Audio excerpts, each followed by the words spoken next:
And if you can hear me, if the audio sounds good, let me know in the chat room, please. And then we'll get started, because I don't want this one to go too long.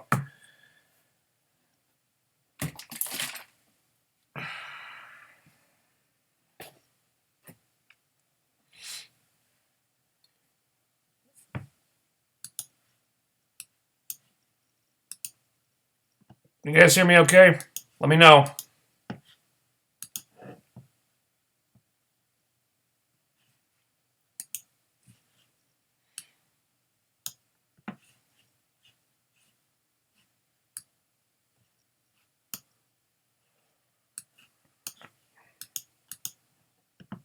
If you can let me know in the comments section.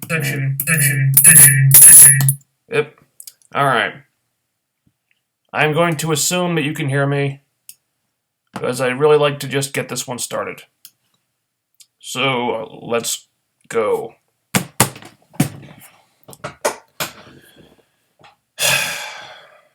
Okay. Alright, so Impact Wrestling from January 26th. For the record, I still don't think this was a good idea. I was as skeptical as anyone, and I still am, but I'll give him this much. Matt Hardy's first show as the world champion could have gone a hell of a lot worse.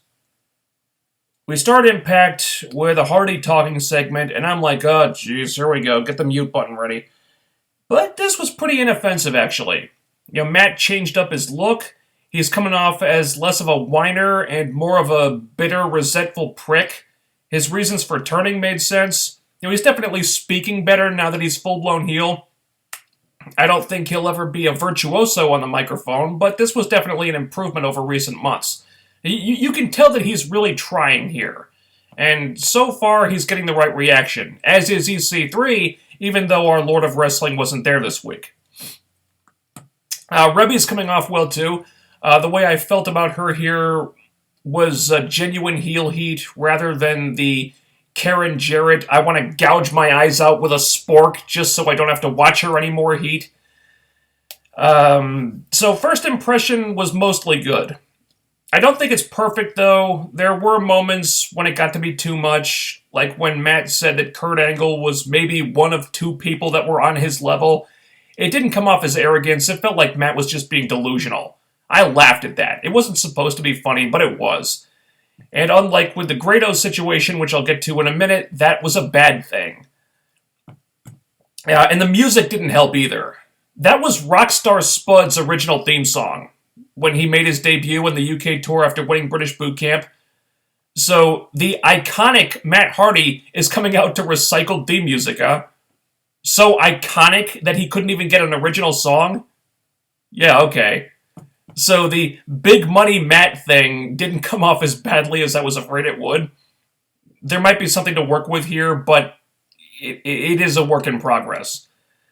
One thing I'm wondering about is why Tyrus is not only still there with Matt, but why they're letting him babysit Maxwell.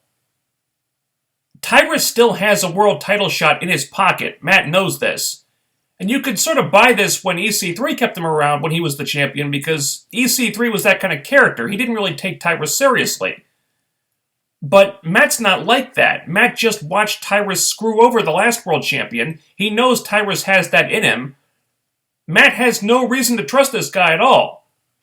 But for some reason he does. I don't get that. If I'm Matt Hardy, I'm going to be like, well, hey, Tyrus, hey, I got what I wanted, so you can go fuck off. But no, he's keeping him around. He even has Tyrus holding the baby, which from a character standpoint is downright insane on Matt's part. I mean, he's got your kid. He's got a title shot coming to him. All he has to do is be like, hey, Matt, give me my title shot right now. I've got your kid right here. You know what I could do? You know what I could do with this situation? Give me my title shot right now, Matt. I'm just saying. Matt's kind of an idiot for keeping that guy around. Next. Oh, Christ, the Feast or Fired match is back. Ugh. I think you know what I'm going to say here. I've never been a fan of this match. It just comes off like a cheap Money in the Bank ripoff. It always has. And most of the time, the match isn't even good. It's cluttered, it's chaotic, it's just a big schmoz, and this one was no exception. There were so many moments in this match where the wrestlers could have gone for any of the briefcases. Like there's only 2 people in the ring, literally no one to stop them from both getting a briefcase, and yet they're fighting each other instead of going for them. Aiden O'Shea is going for one of the briefcases, and rather than go after any of the other 3 briefcases, which are completely unguarded at this time, Grado goes after O'Shea. Drew Galloway goes after a briefcase. Eli Drake ties him up on the turnbuckle, then runs to the other side of the ring to get a running start. He's right under a pole with another briefcase, which he could just climb up and grab right there with no one stopping him, but then he runs back to where Drew is because he wants to get that briefcase. He wants to fight Drew Galloway for that briefcase, not the one right behind him that he could grab easily. This stupid match always has stuff like that in it, and it drives me nuts. It's like the reverse battle royal where you'd see guys just walking around at ringside when they could easily jump in the ring, but for some reason they don't. The booking is just dumb. Every time it's dumb. Having said that, the winners of this particular Feast or Fired match were about as perfect as you could ask for. Now, was it really damn convenient that every single guy got the appropriate case? Yeah. They didn't try to surprise or swerve us here, at least not yet.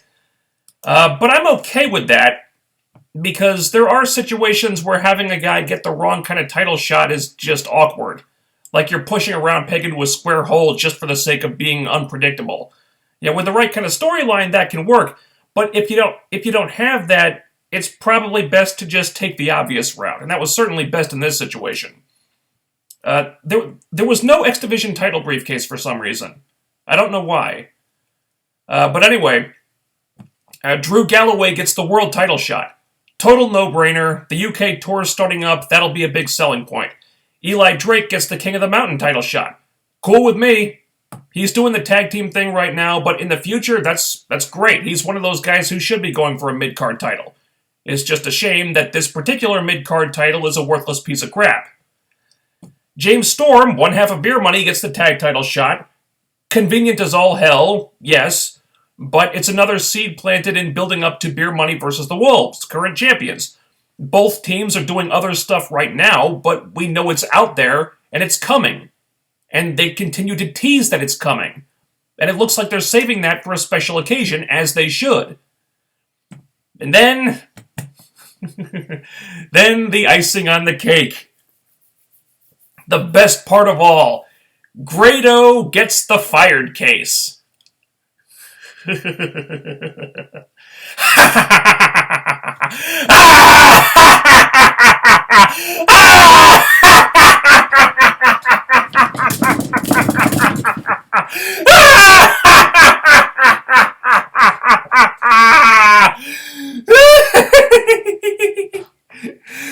It's a belated Christmas miracle, everybody!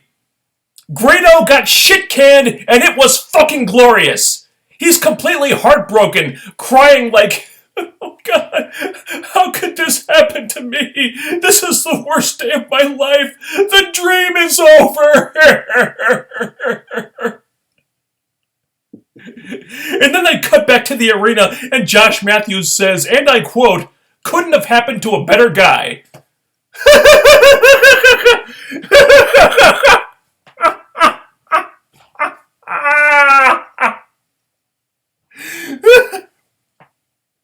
Even TNA's social media accounts weren't taking this seriously. This guy's whole life just got destroyed, and they're making light of it because it means nothing to them. Like Grado losing his job is all just a big fucking joke. This was fucking wonderful.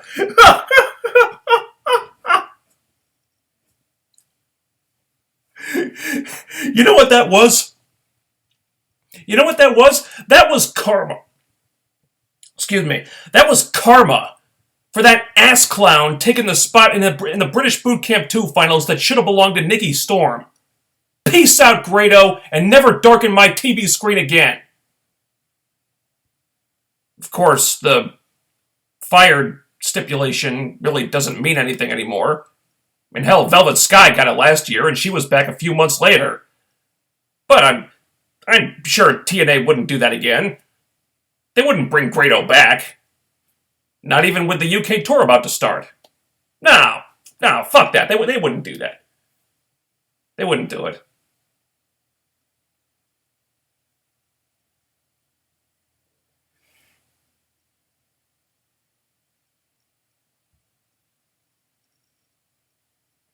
Anyway, then we had something that I don't think anyone expected. Something very rare and unusual that hardly ever happens on this show. We had an X Division match. Tigre Uno, DJZ, and Mandrews. It's a fun match. I like that they're starting to showcase Mandrews a little bit more. But there was no actual story here until Shane Helms came out at the end. I can't say the idea of Helms going for the X Division title would fill me with anticipation. When he was younger and a lot less beat up, sure, but not so much now. Although, this is the closest thing the X Division has had to any kind of storyline since Tigre Uno called out Donald Trump, only for Trump to not show up because he has actual important things to do. So, you know what? Let's see where this goes. Knockouts time. Before the match, we get a backstage segment with the Dollhouse. I gotta say, this business of Awesome Kong talking now is weird. It still feels very surreal to me, but you know what? I've been ranting and raving about how the Knockout division needs to evolve and leave the past behind, and I do appreciate that Kong is adding something new to her character, rather than just doing the same exact thing she was doing 8-9 years ago. It's something new that adds a different dimension to the character, and that's nice. Unfortunately, given recent events, I kind of doubt we'll be seeing any more of it. Then we go to the match, Awesome Kong versus Velvet Sky. Gee, I wonder who won this match. Pretty short match, as you could imagine. It still went too long, though. Kong selling for Velvet as much as she did is ridiculous. Velvet's offense is so weak. It just looks comical. But whatever, it ends the only way it can. Kong beats on Velvet afterward, which brings out Madison. I have no earthly clue why the Dollhouse would or should need to come out to pull Madison Rayne off of Awesome Kong. Kong ought to be able to beat her away with one hand like a fly. But they triple team Madison. We get to see Jade's sweet package pile driver again. And then Kong splashes Velvet. So the beautiful people were obliterated here. Good. Nice to see some effort put into making the Dollhouse look dangerous, at least when Gail Kim isn't there to single-handedly bury them all. Also nice to see them trying to put some genuine heel heat on the Dollhouse. None of this playing both sides thing, like Sasha attacking Becky 1 minute and then attacking Charlotte for a face pop the next because she's a heel, but we still want her to look cool because, God forbid, anyone actually boo the heel. No, fuck that. They're bad guys, so let's try to make people hate these girls. Let's have them do some despicable things. That's what heels are supposed to do. Do more stuff like this with the Dollhouse and less stuff like them getting buried by Gail Kim. Next, the Wolves call out Crazy Steve because he stole their tag title belts. I don't like belt stealing angles in general. It always seems stupid to me that no one in company management steps in to return the belts to their rightful owners. But it's a new storyline. The Wolves need someone to feud with who's not beer money because they have to build up the beer money. And Crazy Steve has always struck me as a guy who could get over if they did something decent with him. So who knows? Maybe they'll turn this into something interesting. And it's off to a good start, actually, because then we get the introduction of Courtney Rush as Rosemary. And this was a great debut. with the lighting and the Manson music. Great introduction to her. And like the way she cocked her head to the side and like the lurching way that she walked, the spitting mist and like biting Davy as Steve held him down. This was downright creepy. I'm sure it helps that she seems to be basically playing her gimmick from Smash Wrestling, because holy shit did she nail this. Just her mannerisms and body language. One look at her, you could tell this woman gets it. This is someone who's put a lot of thought into her character, who's got great performance instincts, and I've always said that about Courtney Rush. I always thought she was a natural at that type of stuff. And really, I don't think she could have asked for a better debut than this. Now, the timing of the segment was a little wonky, in my opinion. I think the match went entirely too long. When Rosemary disappeared, you knew she was going to come back and do something. So you're just waiting for that to happen while the match is going on, and they waited so long to send her back out that the match actually started to drag a little bit, in my opinion. Now, I thought less would have been more in that case, because they do need to rebuild Abyss and Crazy Steve before anyone will take them seriously as any kind of threat to the Wolves. So it didn't feel like they'd earned that match yet, but this was a really good start for the Decay. It's a nice reboot for Crazy Steve's gimmick. I still don't care about Abyss at all. It'll take a lot of work to make me interested in him again, but Rosemary, fucking A+ on that debut. And on that note, here's something I really hope TNA have thought of. The Suicide Squad movie is coming out in a couple months. In that movie, you have the cinematic debut of Harley Quinn. With Rosemary, you now have a woman who can play a convincing Harley Quinn-esque character. You want to use something big in pop culture to appeal to the audience right now? That's the way to do it. You've got your own version of Joker and Harley right here, TNA. You can do something with this. And not like Sting, when he was just blatantly ripping off Heath Ledger's Joker from The Dark Knight a couple of years ago. Badly, I might add. You can do your own version of it. And do it well. You've got the performers here to pull it off, and it would actually be socially and culturally relevant. Whereas when Sting did it, it was like 2 years after the movie came out. I really hope that's what the intent of this gimmick is, because frankly, it would be stupid not to do something like this. And then, our main event of Matt versus Jeff never actually happens, and I think that was the smart way to go. That's not something you want to give away with just 2 hours of build-up. I don't think the idea of Hardy versus Hardy has the same cachet that it would have had a number of years ago, but there's probably still interest in seeing it from a good chunk of the fan base, even if I'm not really one of those people. So I actually liked how they did this. They teased it at the start of the show, and then they yanked it back in a way that made you want to see it more. And the way they did it was pretty weird, though. EY and Bram attacking Jeff was random as hell. With kind of a flimsy justification, too. These guys feel like the go-to utility heels right now. Like, if the writers need someone to get attacked, they'll just have EY and Bram do it, and then they'll figure out a reason for it later. So they attack Jeff, that brings out Beer Money, and then the Decay show up. I don't know what the hell they were doing out there. So it gets a little confusing for a minute here, but the show-ending spot was really cool with Jeff getting pile-drived off the ring apron through a table. Ouch. Poor Jeff. That will probably take him out of action for the entire UK tour, which he wouldn't have been able to go on anyway because of those pesky drug trafficking charges. What an unfortunate coincidence, huh? I thought it was strange that it was Eric Young, of all people, that took Jeff out and not Matt. If you really wanted to put heat on Matt and make people anticipate that eventual match with Jeff, wouldn't it make more sense for Matt to do this? He did look like an asshole for just standing by and watching while this happened, but that was an odd choice. Really good cliffhanger to end the show, though. I gotta say, I was pleasantly surprised by how well this show came off. I'm really enjoying the increased focus on storylines and characters.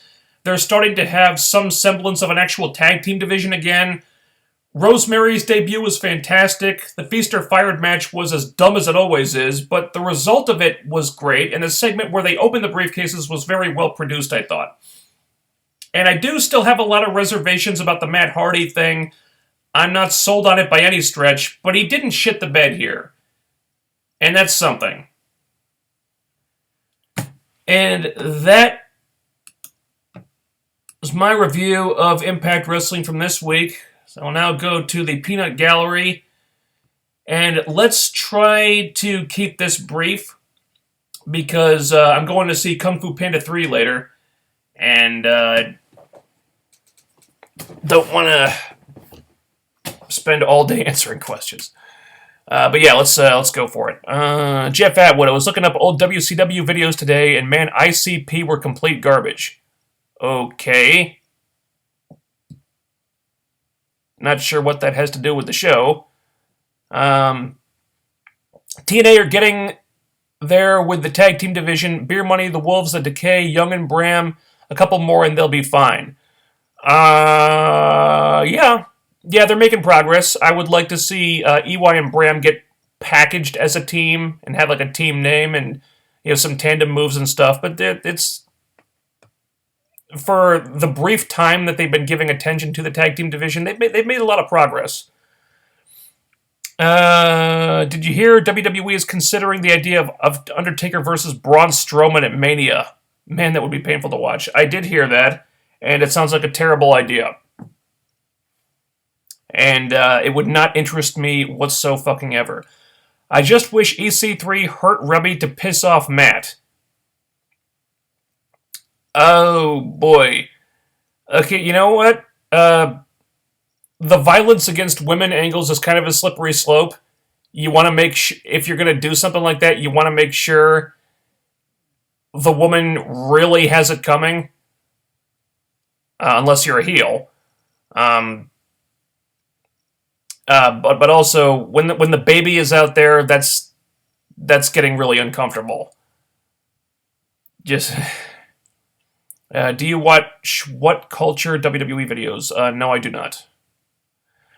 If Kong gets tossed over the Rebby thing, Jade should take over as leader of the Dollhouse. She should have gotten that spot after Taryn left. Oh, yeah.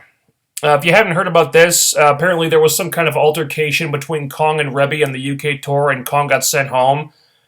There are a couple different stories, but apparently this stemmed from some personal argument that they had years ago. I guess they both been keeping a grudge, and apparently things got physical. And yeah, it looks like Kong is taking the heat for this one. And wow, of all the people you could have picked a fight with, she chose the world champion's wife. Oh, things don't look good for Kong. They really don't. Yeah, this happened once before, and she lost her job over it. And I'm not expecting her to stick around this time either. It doesn't look good for her.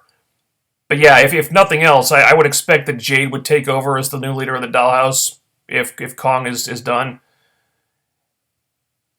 But man, that's a body blow for the Knockout division. Another one, because they just lost their top heel in Taryn, and now they lose the new top heel in Kong. They need to do some work on this fucking division, because that's another new girl they need, and they already needed a bunch of them. Let's see. Ho World, what did you think of Rosemary's theme / presentation of her character and Rebby's mic skills? I think I already covered that. I thought Rosemary was an A+ for her first night. I love the theme. I think that's Marilyn Manson, right? Yeah. So that's another one we can credit to Billy Corgan, I'm sure. I think the music is perfect for them. I thought the lighting worked well. She came off as really, really creepy and dark. This is probably what the menagerie always should have been. Instead of baby faces, which were just terrible. No, they should have been like dark, like evil, carny heels, and that's it seems like that's what they're going for. Abyss doesn't really fit in there with them yet, in my opinion, but I really like Rosemary and Steve together. It's just they fit together. There's an obvious chemistry there. I think these two could get really over as a duo. Rebby's mic skills, well, we haven't heard her talk that much. You know, she cut one promo. She cut a promo here on Jeff, and she did well there. But I don't really have much to compare it to. For one promo, she did well. I'd like to hear more of her though. Also, isn't it funny that they brought AJ Styles to the main roster while Samoa Joe and Austin Aries are in NXT? Yeah, that's strange. I don't know why they're bothering putting those guys in NXT. If you get them under contract, put them on the main roster. They're not going to learn anything in developmental. And God knows God knows there's some space available on the main roster right now. With Christ, half the roster is injured right now. It took a year, but they finally explained that Velvet got her job back. TNA management reviewed her case and said, since she wasn't in the match, she could return. Okay. It took them a year to figure that. It took them until now to figure that out. I could have told you that the night it happened. She wasn't officially entered in the match, so I don't know why that was ever official in the first place.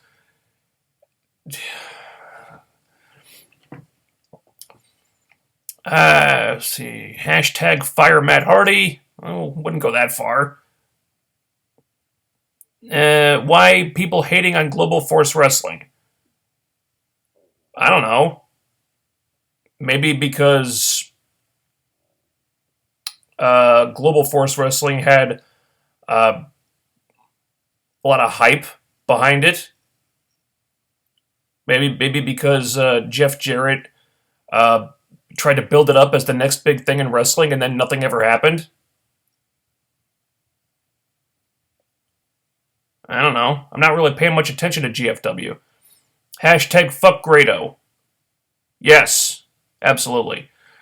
I laugh too damn loud. Well, turn the volume down then. Whole world. Wait, isn't Grado advertised for the UK tour?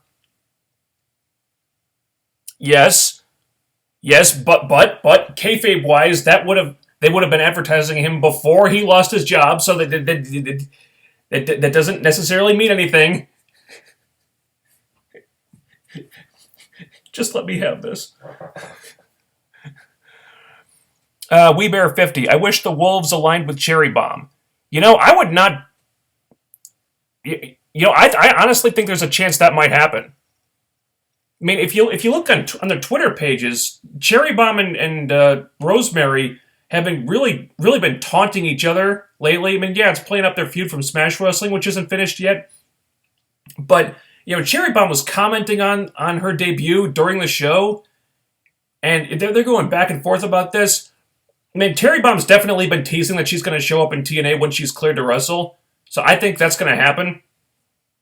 But honestly, could you think of a better debut for her than the Wolves realizing that they need some kind of equalizer to kind of like even the playing field with the Decay?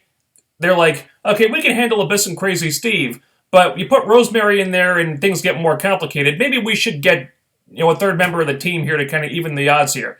So they go out, they come back with Cherry Bomb. Cherry Bomb and Rosemary already work well together. They've got an established backstory together. They could pretty much just take the feud from Smash Wrestling and put it on TV. And it would work. I think that would be a great way to debut Cherry Bomb.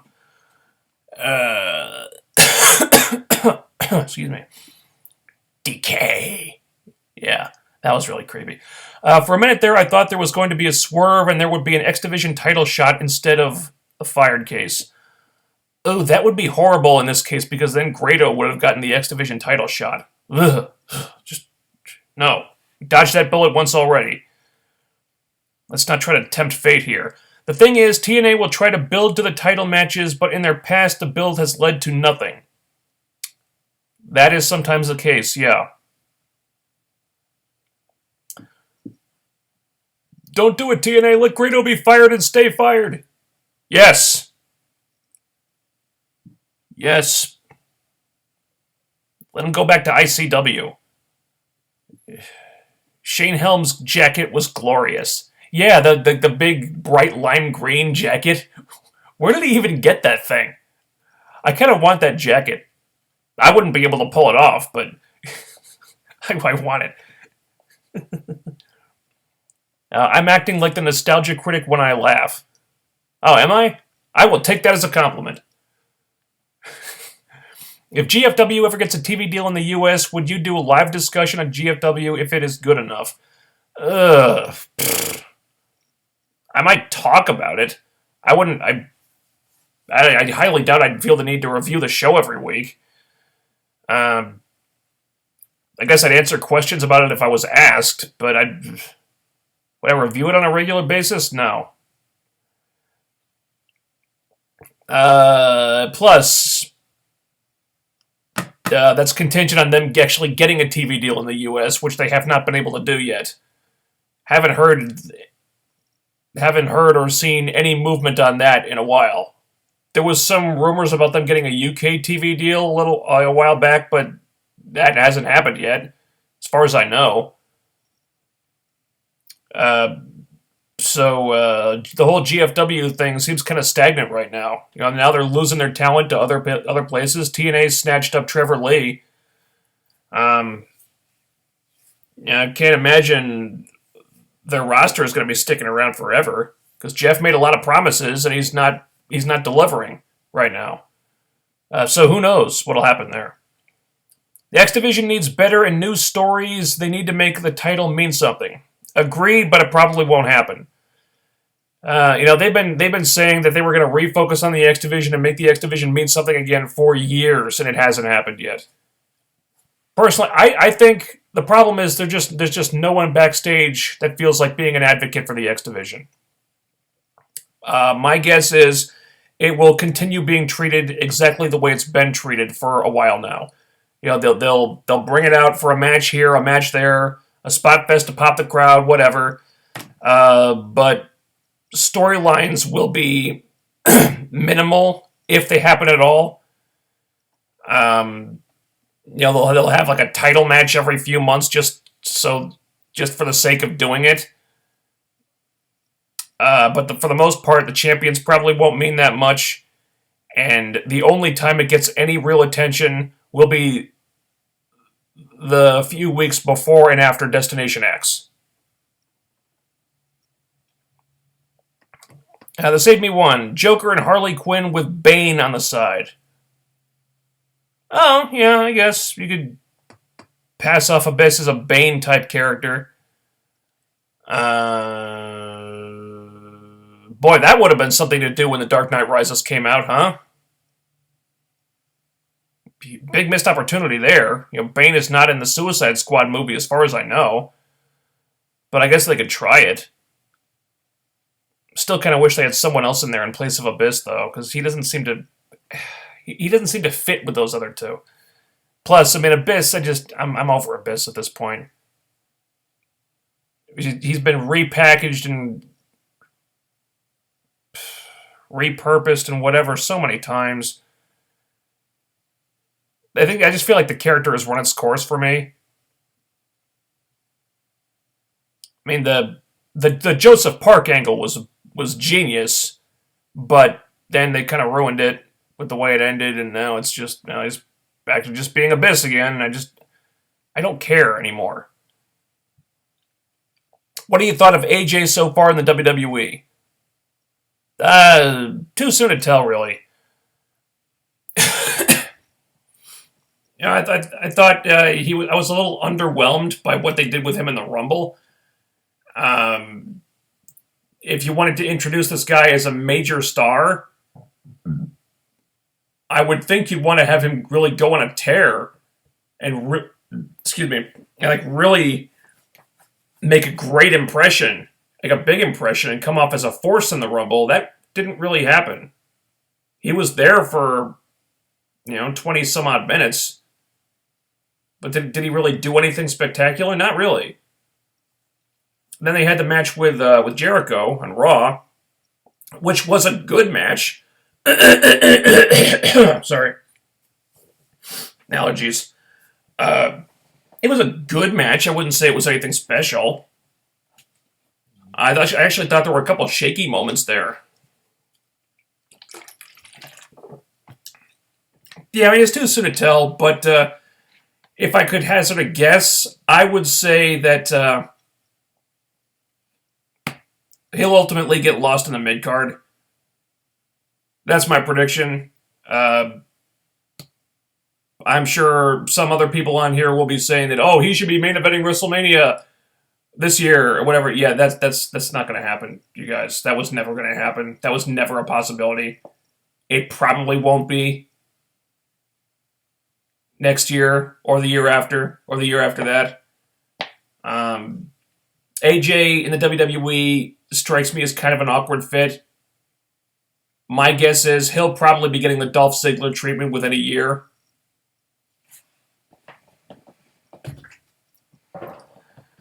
That's my thoughts on that. Were you shocked that Jeff signed a new contract?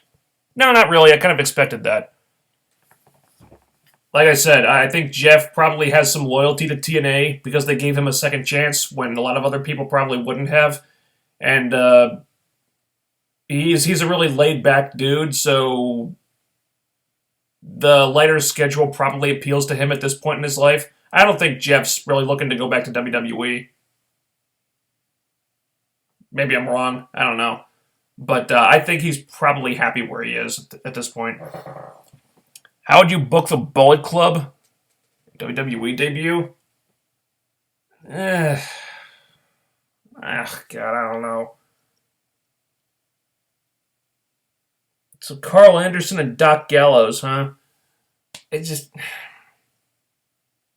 don't know a whole lot about Anderson.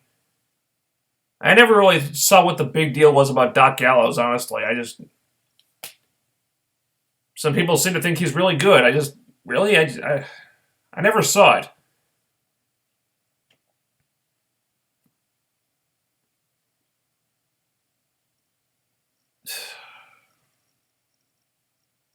AJ was the buzzworthy signing out of that group. Bullet Club and the WWE debut, who cares? If they get Kenny Omega and the Young Bucks, that would have made me excited. But Carl Anderson and Doc Gallows, I don't see what the big deal is, really. Tag team division will probably continue to focus on the New Day, as it should. One of the most entertaining things on the show right now. Are Anderson and Gallows going to be able to do anything to change that? I doubt it.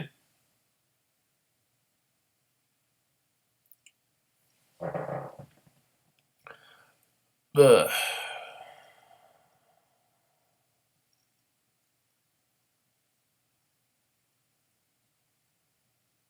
Oh boy, oh jeez. What do you thought of heel Matt so far? So far so good for his first show. I think there's room for improvement, but it could have been a lot worse.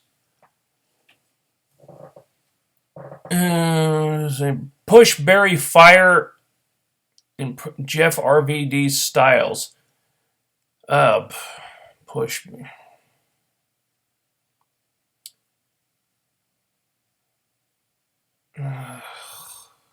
Fuck. Fire RVD. Because fuck that guy, really. Barry? Fire? Barry? Push? I would say push AJ because he's healthy, and bury Jeff because it looks like he's having knee surgery, so he can't do anything anyway. The ratings rose again for TNA. Is this a sign? I think it's a sign that more fans are finding the show on Tuesday. Also, it's a good indication that people are enjoying the shows, which have been pretty good since the World Title Series ended. It's a sign that they're doing something right, at least. It was so obvious that Grado was being fired. That does not make it a bad thing. Was it obvious? Yes, but god damn it, I'll take it. What the fuck are they doing to Eli Drake? I don't know, they gave him a title shot. That's something. When is EC3 returning? Probably on the UK tour. To get the big pop in front of the big crowd. Should TNA let Crazy Steve talk? I've heard him cut a promo in a couple indie shows. He's actually good. I think what makes Crazy Steve interesting is the fact that he doesn't talk. If he can, okay, you find the right time and the right place and the right reason to do it. But until then, I think the Decay is more interesting with Rosemary as the mouthpiece. Plus, it makes her stand out more. Lucha Underground does woman versus man matches and are awesome. Yes, I know. Did you watch Lucha? It was awesome. No, I don't watch Lucha Underground. I don't think I even get the Del Rey Network. I've seen pieces of it. I like that they're trying to do something different, but it's just not my cup of tea. Did Shane Helms' jacket remind you of Nickelodeon Slime? No, that didn't occur to me. Grado wasn't even the winner of British Boot Camp, and he's even got a bigger push than the guy who won it, and I don't get that why. I don't fucking understand that either. Apparently, UK fans really love this dude.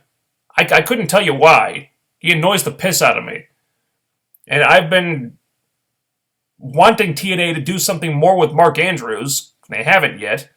It seems like he's making progress with the character stuff. He has been showcased a little bit more recently, so I'm hopeful that he'll get a bigger push this year. But Grado is just get the guy off the screen. I don't understand what he brings to an American audience. Guy's annoying as hell. Just fucking get rid of him. Shane Helms has gotten really fat. Well, he's not wrestling on TV. At least he hasn't been for a while now.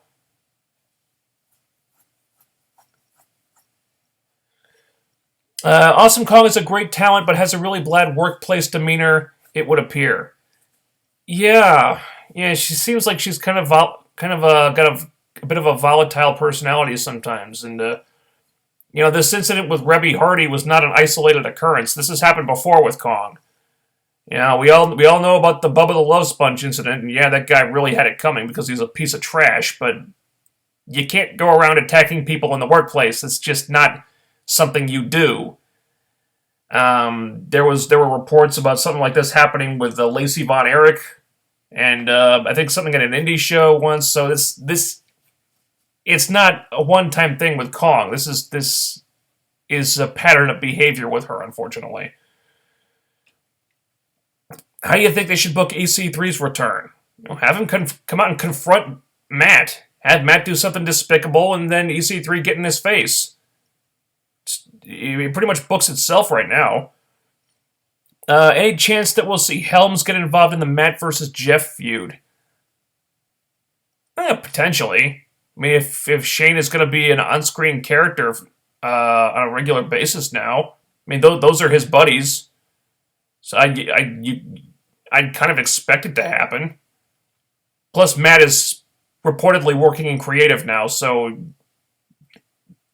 yeah, I think there's a good chance. Seeing Tyrus hold the baby made me laugh my ass off. Okay, to each their own. I think it makes no sense, and Matt's an idiot for doing it, but whatever. I'm glad that Grado got fired, and I'm happy that Storm got a tag title shot. Also, really excited that Galloway got a world title shot, which is awesome, and Eli Drake got the King of the Mountain title shot, which is great. Yes, all good things. Spoiler, but I would get too happy about Grado getting fired. Alright, just watch the spoilers here, guys, because not everybody likes to be spoiled, okay? Thoughts on the Royal Rumble and Triple H as champion?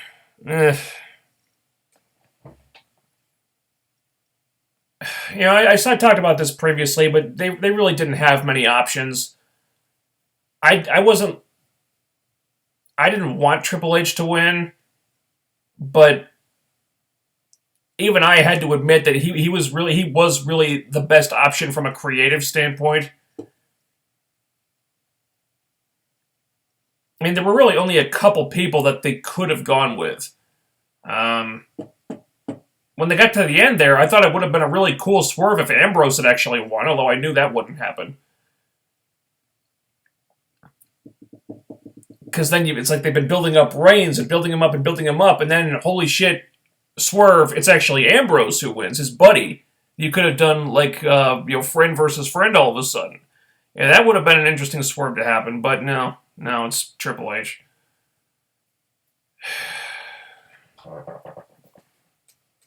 It's boring, it was predictable, but it's really the best option they had with the situation they were stuck in with like half the roster injured. I love the Nobody's Mechanical Animals Deep Six Tournament and Person Jesus songs by Marilyn Manson, which are awesome, and TNA better sign Kaylee Ray, if not Cherry Bomb would work as well. Man, the fact that they passed on Kaylee Ray in British Boot Camp 2 still pisses me off to this day. How do you let someone like that escape? How do you not sign someone like that? She's awesome. The reasoning made no fucking sense, too. Dixie said that she didn't think Kaylee Ray was ready. Not ready? You fucking signed Rebel and put her in the ring when she'd had less than, 10 matches. How is Kaylee Ray not ready, but Rebel is ready? That makes no fucking sense to me at all. God knows they need new knockouts. Bad. So, hell yeah, get Kaylee Ray. Christ. And Cherry Bomb, like I said, Cherry Bomb, I do expect that Cherry Bomb is on her way. She'll be cleared to wrestle March 1st.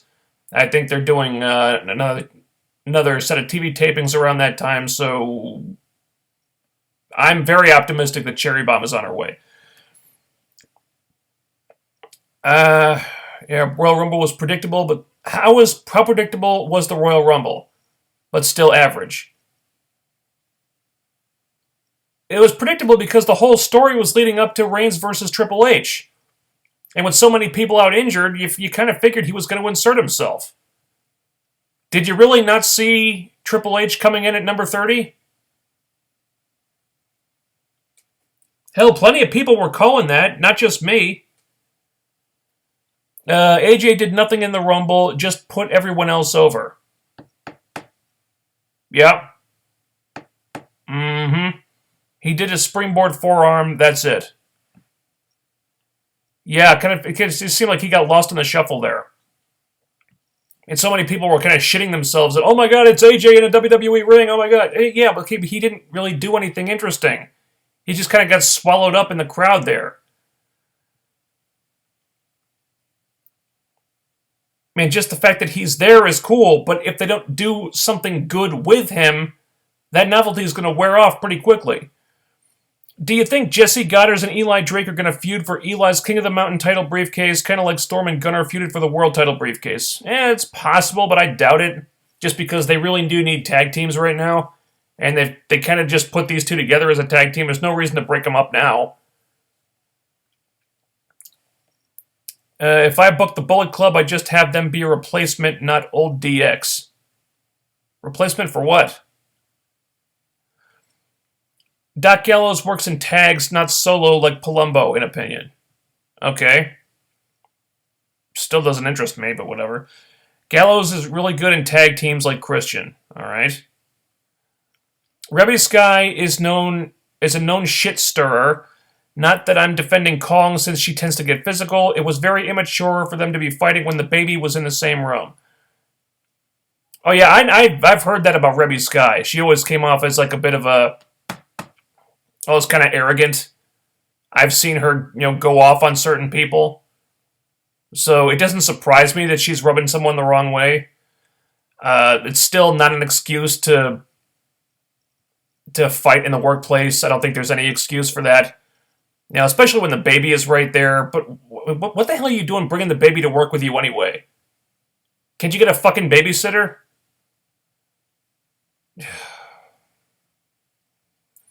Is it just me, or does Styles look so damn out of place on Raw? At least send him at Owens and not Jericho. Well, at least with Jericho, Jericho is a guy that AJ can beat. I'd be less optimistic about him beating Kevin Owens. But Jericho, everybody goes over Jericho. But yeah, he does look it does seem weird to see AJ on Raw. He doesn't look like. I don't feel like he looks like he belongs yet. But yeah, give it a couple months. Do you think if the ratings improve enough, a knockouts show would be a good idea with 5 or more knockouts? Wow. They'd have to improve a lot. And right now, I don't think it would be possible. Maybe I know there were rumors about that years ago, like back when the division had a lot of buzz that they might be doing like a knockout spin-off show. Nothing ever materialized with that. But yeah, there's no buzz right now for the knockouts. They have to completely rebuild the division and revamp it, and that's going to take a lot more work than what they've done so far. Plus, if they were going to do a knockout spin-off show, they'd probably need at least like triple the number of girls they have now, not just 5 more. Why do Matt and Rebby bring their baby to TNA anyway? I don't know. What is knowing that they have a baby supposed to get them heel heat? I worry about that kid. I mean, it can't be good for him to be next to the live mics.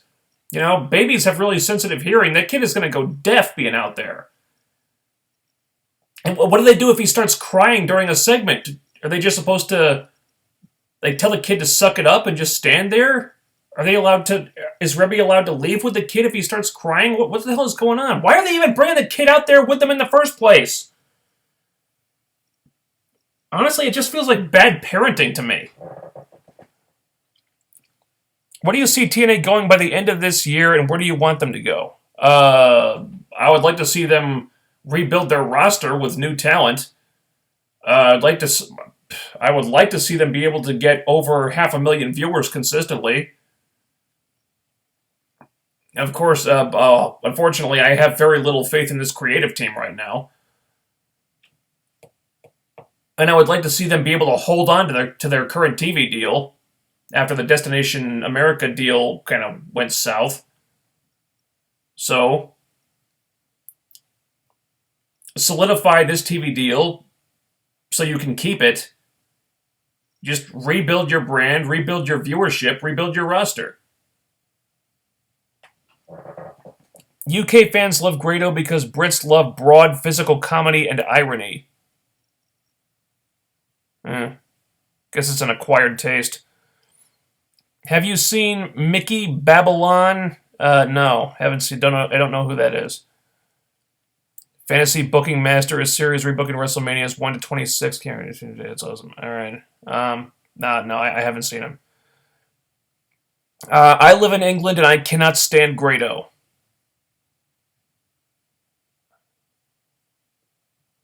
Okay.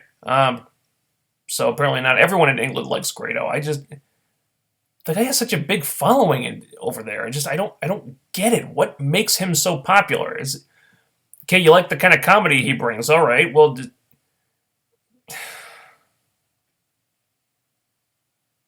why is he funny? I don't find him funny at all. He's just a big fucking clown. I don't get it. If they didn't need 100,000 people for WrestleMania, they wouldn't need Triple H in the main event. Oh, I disagree.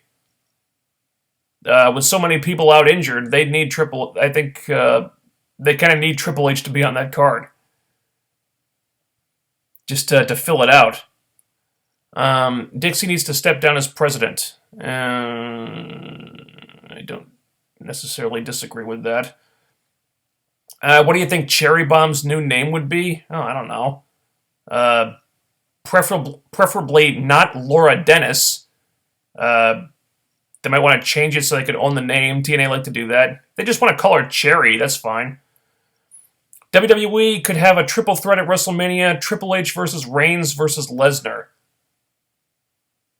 Possibly, but it looks like they're heading for a one-on-one with Reigns and Triple H. And if anything, they're doing Lesnar versus one of the Wyatts. Which I don't... Sounds like a terrible idea to me, but whatever. I love how Tripp's got a big pop winning when he's supposed to be a heel, and I mean replacement for DX, who are old. Alright. Yeah. I think that's part of the reason why they had Ambrose last until the end. Because, I mean, Tripp's got a big pop for eliminating Reigns, which they didn't want. So, I think they had Ambrose in there as the final two to remind people that Triple H is supposed to be the bad guy. Because there was a lot of support for Ambrose at that moment. They were chanting for him. They wanted Ambrose to win. And then Triple H gets rid of him, too. It's like, oh, yeah, bad guy. Right, I forgot. Because he did get cheered for eliminating Reigns. Now, I did see Triple H at number 30, but I hoped for a Daniel Bryan return. Well, why would the Authority put Daniel Bryan in at number 30 and give him a chance to win the title that they don't want him to have? These are the same people that didn't even put Bryan in the Rumble because they didn't want him there, remember? If he was cleared to wrestle, why would they put him in the Rumble? They don't want Bryan to be the champion. Of course, that doesn't explain why they put Roman Reigns in a number one contendership match at the next pay-per-view when they don't want him to be the champion either. But let's not even get into that. Do you think WWE would be able to get Ronda Rousey for WrestleMania? How do you think they should book her if she does? I'm sure they'll probably inquire. I don't know if Rousey's looking to make public appearances right now after Holly Holm kicked her ass. How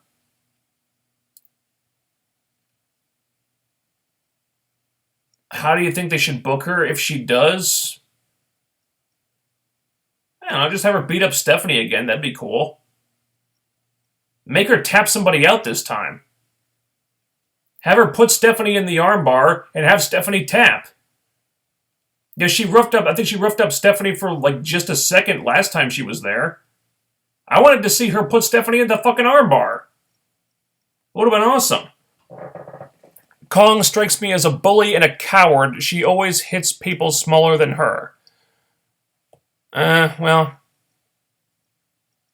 Yeah, I'm not going to comment on that. I don't know what her personality is like. I've never met Kong. She seems like a nice person on social media. But like I said, never met the woman in real life. So I don't know. Just from what I've observed, she doesn't seem like a bully. I think she just seems like kind of a volatile person whose temper gets the better of her sometimes. Let her pick a fight with a knockout or something and see what a badass she is then. Isn't that what she did?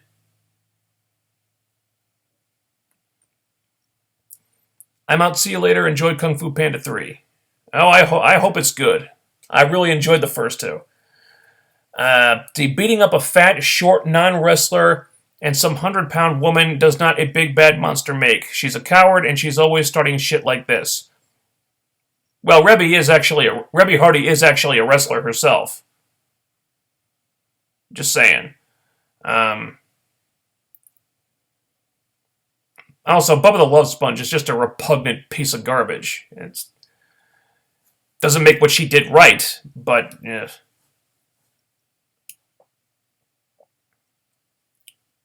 Do you think the dollhouse is kind of like serotonin? Oh, God, no. Serotonin was terrible. Would you say that Rebel is kind of like Kazarian Marty? No. There's no comparison here. The gimmicks are totally different. Who do you think TNA need to fire and hire to improve their creative team? They need to fire anyone who's been on the creative team for any length of time. This creative team has proven by now that they don't have what it takes to grow the ratings in any significant amount. Okay, they've had the current creative team on for a number of years now, and the ratings have been trending down for most of that time. Clearly, things have not been heading in a positive direction. So, Gaburik, Conway, Lagana, they all need to go. I don't know how long Matt Hardy's been in there, or how long Billy Corgan's... Well, Billy Corgan can probably stay. I've heard interviews from Billy Corgan. He seems to have good ideas and have his head screwed on straight. I don't know what kind of influence he has, but I'd like to see him continue. Like I said, I don't know what Matt Hardy's been doing in there, but the shows have been pretty good recently. But yeah, Gaburik, Lagana, and Conway, they need to go. Replaced by new people, preferably people from outside the wrestling industry. Because like I've said this before, but I think if there's going to be a new wrestling boom, it's not going to come from anyone currently in the industry. It's going to come from people outside the wrestling bubble who don't think like everyone else does, and are going to come in with new ideas and fresh ideas and new ways of presenting the product that haven't been thought of yet. It's not going to happen if you just put like someone like an Al Snow in creative. Do you think it was stupid for Madison Rayne to come out alone to save Velvet, knowing that even if she got Kong, Kong has 3 buddies in the back to take care of her? Yeah, of course, but who else was there to save Velvet? There's Gail Kim, I guess, but I guess apparently Gail wasn't there. So it was just Madison because there are no other knockouts. TNA have 10 girls, not counting Velvet. Some great, some good workers, some up-and-comers, but I'm afraid it's what we're getting. 10 girls. Well, not all of those girls are able to affect the knockout division in a positive way. Okay, we got Angelina, who is pretty much irrelevant at this point, even if she weren't pregnant and unable to wrestle. I'm completely bored with Angelina. She's been around too long. She needs to go. Velvet needs to go. Same deal with her. She wants to leave anyway. She's been pandering to WWE to hire her for a long time. And Madison, it's like, I'm a little more forgiving of her at this point because, she's addressed all the problems I had with her. And she's been wrestling well, recently. So I have no strong feelings about Madison. It's just I'm the only thing I feel for her is kind of ambivalence. I don't see what she adds or detracts from the product. I think it's just kind of pointless keeping her around. So those 3 need to go. Kong is probably shot herself in the foot. I expect she'll be leaving soon because of this incident. And, Gail is great for having great matches, but it's like, where else can you possibly go with her? Put her in a feud with someone who can get a rub from her, or like, what else is there for her anymore? I don't know.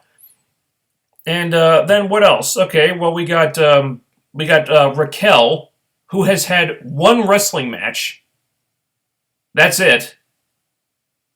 Graduated wrestling school in friggin' December. She's not going to be able to contribute anything in the near future.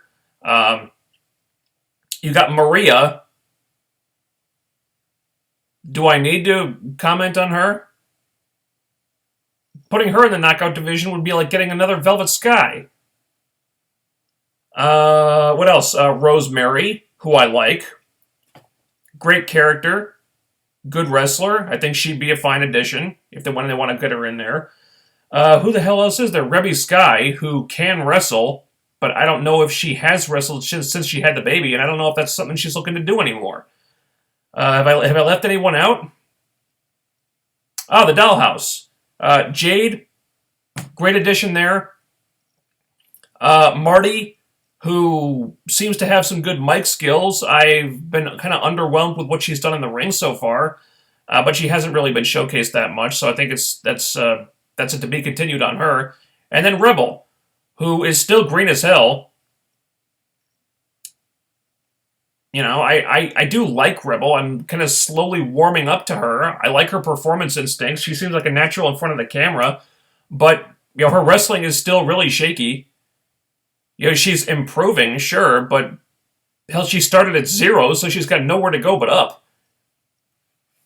And if TNA had a developmental system, that's where she'd be, but they don't, so we're watching her learn the ropes while working on television, and it's not really how it's supposed to be done, but it's what they decided to do in her case. So they have some great girls, some good girls, and some people that are some people that contribute nothing to the division, really, and won't be in a position to do so for some time.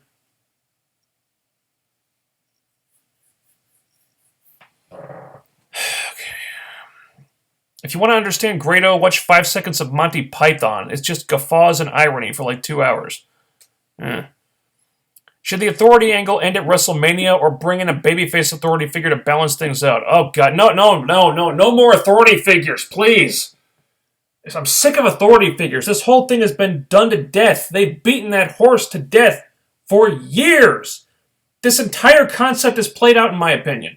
Honestly, I've really been enjoying Impact. One of the reasons, rather, that I've been enjoying Impact is the fact that they don't have an authority figure. It's a completely played out trope, and I'm tired of it. It doesn't really seem like they need a character like that. They've gotten along fine without one. And it frees up more screen time to be paid to the wrestlers. So they get more attention. And you don't have to devote all this attention to a person who's not going to get in the ring. I'm enjoying it because they don't have an authority figure. And plus, this authority angle has been going on for fucking years. How long have they been doing this now? I'm sick of the authority too. Because if they just went away. Of course they won't. Stephanie versus Ronda for WrestleMania sounds like such a joke. Oh, I wouldn't want to see an actual match. No, fuck that. Just have Stephanie cut in a promo, bring out Ronda, and beat the shit out of her. That's all you need.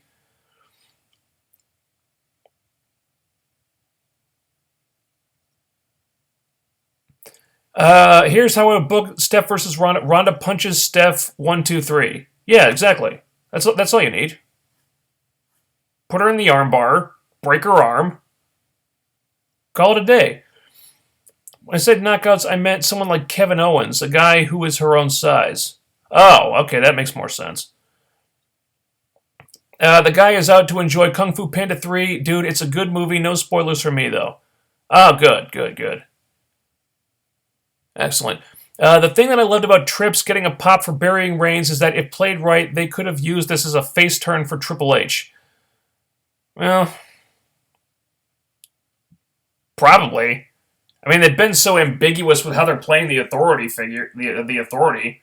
I mean, they're heels 1 minute, they're faces the next. There's very little effort on their part to get genuine heel heat. They are whatever the segment they're involved in needs them to be. If they need to emasculate a babyface, then they're heels. If they need to introduce a celebrity or bring out 3 NXT divas to start the Divas Revolution, then they're faces. They switch back and forth completely randomly. So it's not surprising that he'd get a babyface reaction, because he's trying to get a babyface reaction like half the time anyway. Matt Hardy's on the creative team. Well, no wonder why he's the champ. Yeah, I don't know if he's technically on the creative team. I do know that I have heard reports that he definitely has input, and he contributes to the creative process. I don't know how involved he is with the actual writing of the show, but he's in their ear at the very least. Even after he beat Ambrose, people were still cheering him because Reigns has become the modern X-Pac. I wouldn't go that far. I'd have rode that to just make him a heel and turn Triple H face, run with it, do a double turn.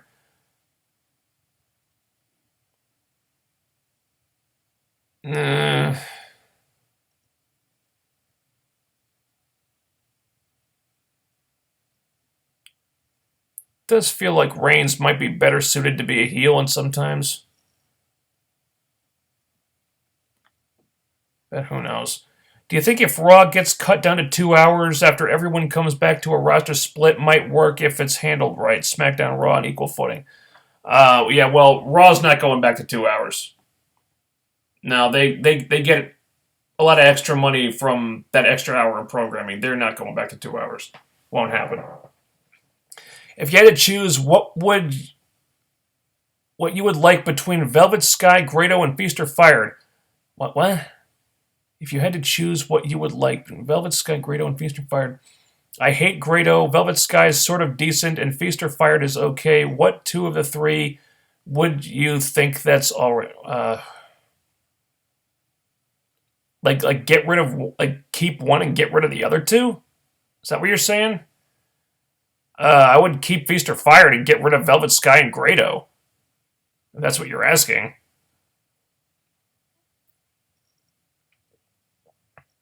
I mean, Feast or Fire. I think Feast or Fire is a dumb concept, but at least it has the potential to do something interesting with it sometimes. Do you think TNA should hire Adam Cole if he wanted to? If he wanted to work for them, hell yeah. Melanie, I think, is joining us for the first time. Saying, hey, hello, hi. What's your thoughts on wrestlers union? Wrestling with Regrets did a video on it a while back. I say it's a good idea. Might be a good idea, I guess. It's not something I've really thought about. Could be helpful as far as, like, maybe getting them benefits, which would be a great thing for them to have. How old are you? I would prefer not to say, just for personal reasons. Can you say, hey, Melanie? Hey, Melanie!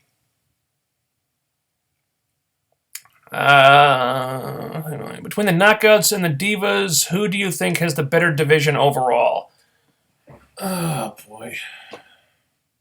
There's a lot of different factors that go into that, really. Honestly, the Divas division probably has better talent and an overall deeper roster. They just don't know what the hell to do with them. The creative for the Divas, for the most part, is a fucking joke. This feud between Becky and Charlotte worked kind of despite their best efforts to write a shit storyline. They had, of course, the whole Charlotte Paige thing was a complete mess. But Becky managed to come out of that still looking sympathetic. And so you've got this one sympathetic person whose friends all turned on her and turned into complete bitches. So it's easy to root for Becky in that situation. And as a result, the Becky-Charlotte feud works. And also you've got, Sasha, who is just now getting a push. Of course, people have been wanting to see that, but it didn't seem to happen. She was kind of aimless for months there. It just really seems like they don't have much of a plan for the Divas. The whole Divas Revolution is a joke. They're getting longer matches on TV. That's it. There's the same amount of attention paid to writing good stories and good characters for the Divas that there always was. That being not much. Whereas with TNA, the girls get more attention. I think there's more effort paid to. How do I say this? I get the feeling that the company still cares about the Knockouts more than the WWE cares about the Divas. With the WWE, it's like something they include because they have to. That said, I think TNA really need to get their head out of their ass because they don't seem to understand what the Knockout division really needs. Because there are certain girls in there who have been in the division entirely too long, and as a result, the division has become stagnant. Overall, though, I do feel like the Knockouts are a valuable part of the company. They're something that the company holds with a certain amount of regard. And the company does have an investment in the Knockouts, whereas with the WWE, I don't really feel like that's the case.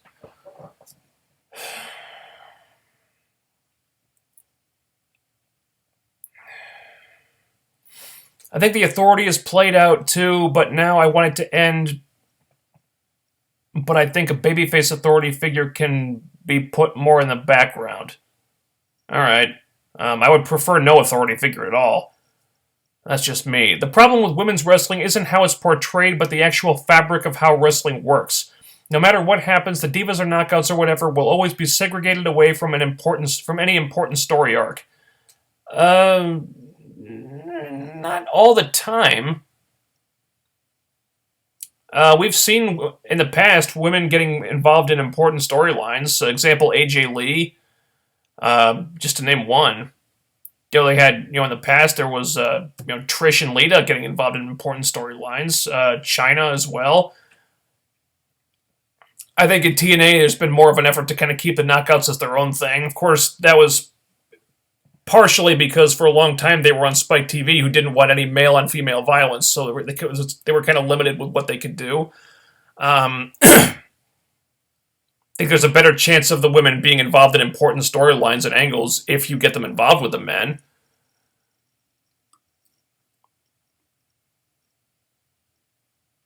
Why can a story with the title in it be all about the title? Who says it can't? Becky should have gone over at the Rumble. I was rooting for her. Charlotte as a champion isn't really doing it for me. It's like, okay, she's a good wrestler, but does she have any kind of personality aside from being Ric Flair's daughter? Not really. Not at this time. So yeah, I was really rooting for Becky. Plus, there was that story of her saying how the Rumble was always her favorite pay-per-view as a kid, and how she would watch it when it was on at like 4 a.m. and she would come to be like dead on her feet at school the next day. But that was her favorite show, and it really meant a lot to her that she was wrestling for the title at the Rumble because that was her show. I was really rooting for her to go over in that one. Let's say they dropped the ball in the story too, because she says over and over that Charlotte can bring the whole Flair clan because I'm ready for Flair this time. I'm ready for all of them, and then she proceeds to make pretty much the same mistake that she made all the other times. Flair gets involved. She doesn't do what it takes to remove Flair from the equation. She doesn't really do anything. She just lets Flair distract her, and it leads to her losing the match. If I'm Becky Lynch, before the match even starts, first thing I do, I kick Flair in the groin like 50 times. He gets taken away on a stretcher, doesn't come back, then I get my fair match for the title. Why doesn't she just attack him before the fucking match starts? She knows he's going to interfere. And she said she's ready for him this time, but she didn't do anything differently. That's the problem I had with that match. Do you believe EC3 and Rockstar Spud should capture tag team gold or just team up to feud with the Hardy clan? That would be a great way to give the tag team division a shot of adrenaline. Hell yeah.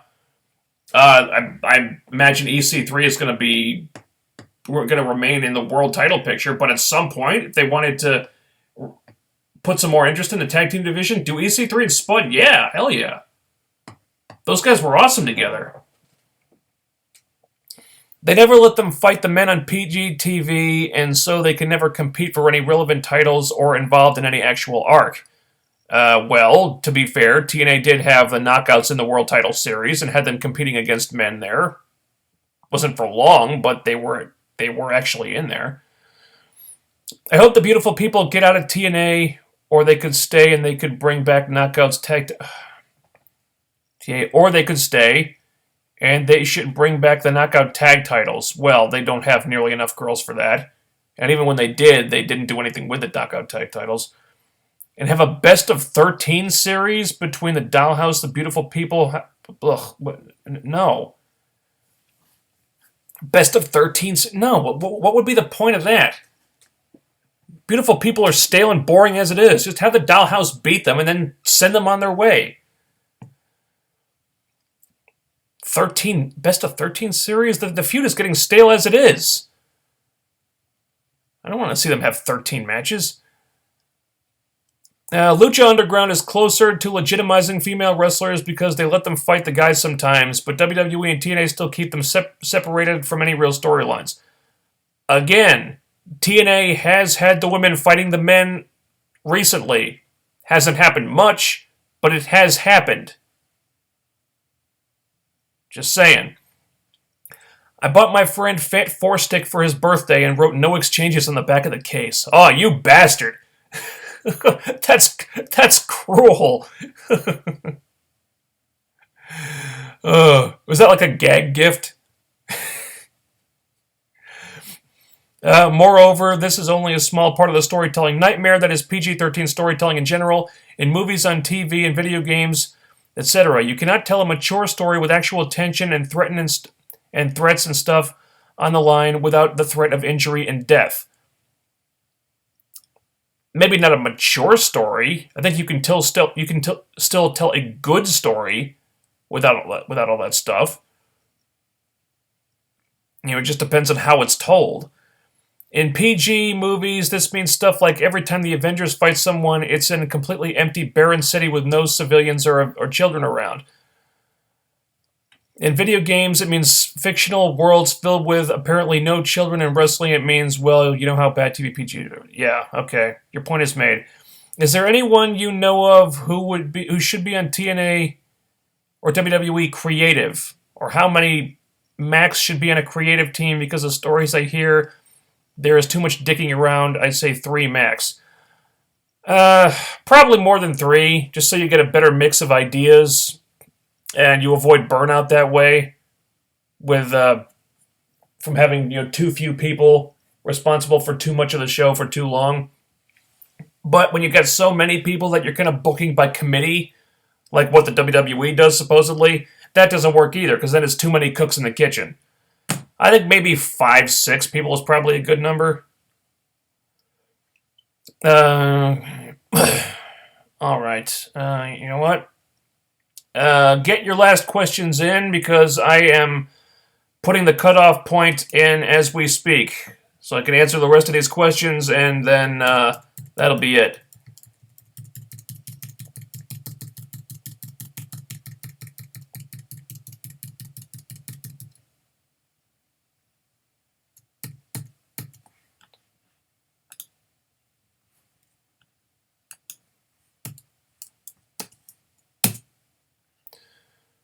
Okay. What I was saying about the title storylines, usually someone else gets put into the story. WWE. All right. Clarify. I'm not sure what you mean there. Last minute announcement. Spoiler alert on the UK tour. All right. I am not. Okay. I'm trying to avoid spoilers here when I can. Just because not everybody likes to be spoiled. So if you want to hear a spoiler for the UK tour, just read the comments, read the chat room here. Is WWE PG or PG-13, which never makes any sense to me. I like the rating system over here, same for TV and movies. WWE is PG, or what they think is PG. Feels more like TVG sometimes, or PG-13 sometimes. It seems like it's pretty flexible there. And would you like to see Kaz and Daniels return to the company? They would be going, oh, hell yeah. I miss Bad Influence, The Addiction, whatever they want to call themselves. They were awesome. They were booked completely wrong.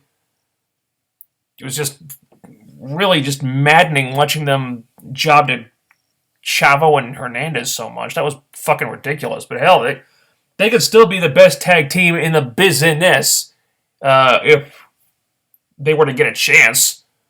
Apparently they're happy in Ring of Honor, I guess, but if they were to come back to TNA, yeah, that'd be great. Luke and Stone, yeah, I agree with about 5 people on the creative team. Okay, cool. Do you think the Wolves and Beer Money should have a best of 13 series and build up to their final match at Bound for Glory? No. 13 is entirely too many. I think by that point, everyone's going to be sick of their matches. I think I said this last week. For starters, I would not have those guys even touch until like Slammiversary. Really build that up as a huge deal. Really make people want to see it. And then don't overdo it. I say have the match. Have the Beer Money win the tag titles. And then, because the Wolves have held the tag titles for, God, how long has it been? They've pretty much been the only game in town as far as tag teams are concerned for a long time, and no one's even come close to being on their level. So if they win just like that, what do you do then? I say have Beer Money beat them the first time they fight, Beer Money win the titles, and then build up to a rematch where you can take the Wolves on some kind of journey, do some character development, you do something different with them, where they've got this big obstacle to overcome, and they're not sure if they can actually beat Beer Money. Use it to do something different with them, and then build up to a rematch, maybe at a bigger show over the summer. Maybe string it out until Bound for Glory. Who knows? Again, make people want to see it. Make them wait until they're chomping at the bit to see it, and make sure the story delivers. Then you've had 2 matches with them that really mean something. Whereas if you do a best of 13 series, it's like it all starts to feel kind of mundane. Okay, yeah, they've had 13 great matches, but now people are sick of it. And they don't want to see Beer Money versus the Wolves anymore. And that's not something you should ever think.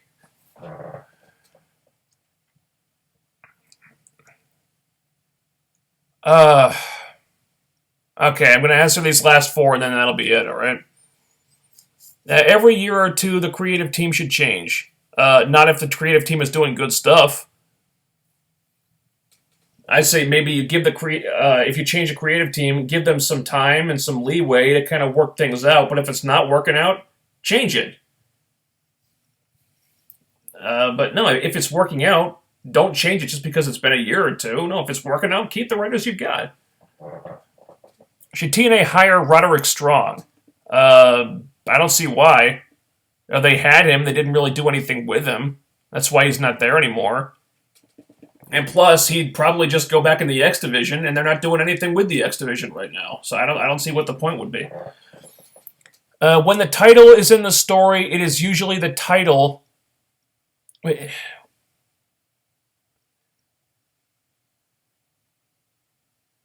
It's usually the title that is not part of a story.